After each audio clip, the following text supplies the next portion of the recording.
আসিয়ার মেজো বোন আজকে কাঁদতে কাঁদতে বলছিল আমার বোন আসিয়া ভাত খাইতে চাইতো না।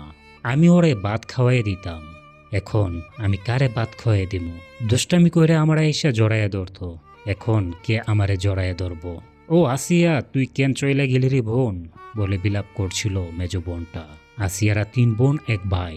সবচেয়ে বড় বোনটার বিয়ে হয়েছিল, মেজো বোনের বয়স 9 আর আসিয়ার বয়স 8। দুজন পিটাপিটি ছিল। স্কুল শেষ করে খেলাধুলা করত 2 বোন, সারাক্ষণ মেতে থাকতো খুনসুটিতে। কোনো কারণে এক বোনকে মা মারতে আসলে আরেক বোন সামনে গিয়ে দাঁড়াতো, যাতে মা আর মারতে না পারে। 2 বোন মিলে গল্প করতে করতে ঘুমতো একসাথে। 4 দিন আগে আসিয়া গিয়েছিল বড় বোনের বাড়িতে বেড়াতে, এরপর সব শেষ।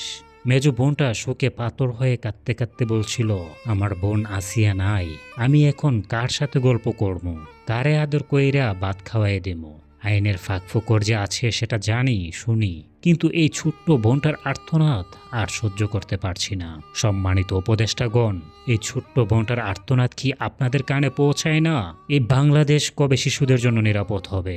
আমরা আর এই বাংলাদেশের শিশুদের দর্শিতা হিসেবে দেখতে চাই না। আমরা আর কোনো শিশুকে ধর্ষণের শিকার হয়ে হাসপাতালের বেডে কাতরাতে দেখতে চাই না। দেখতে চাই না কোনো বোন হারাচ্ছে তার বোনকে, দেখতে চাই না কোনো বাবা মা হারাচ্ছে তার ছোট্ট আদরের শিশুটিকে। আমরা চাই না আর কোনো আসিয়া এভাবে ধর্ষণের শিকার হয়ে বাংলাদেশ থেকে চলে যাক, এই দুনিয়া থেকে চলে যাক। দর্শক এবং দর্শনের বিচার বাংলাদেশের মাটিতে আরো কঠোর করা দরকার।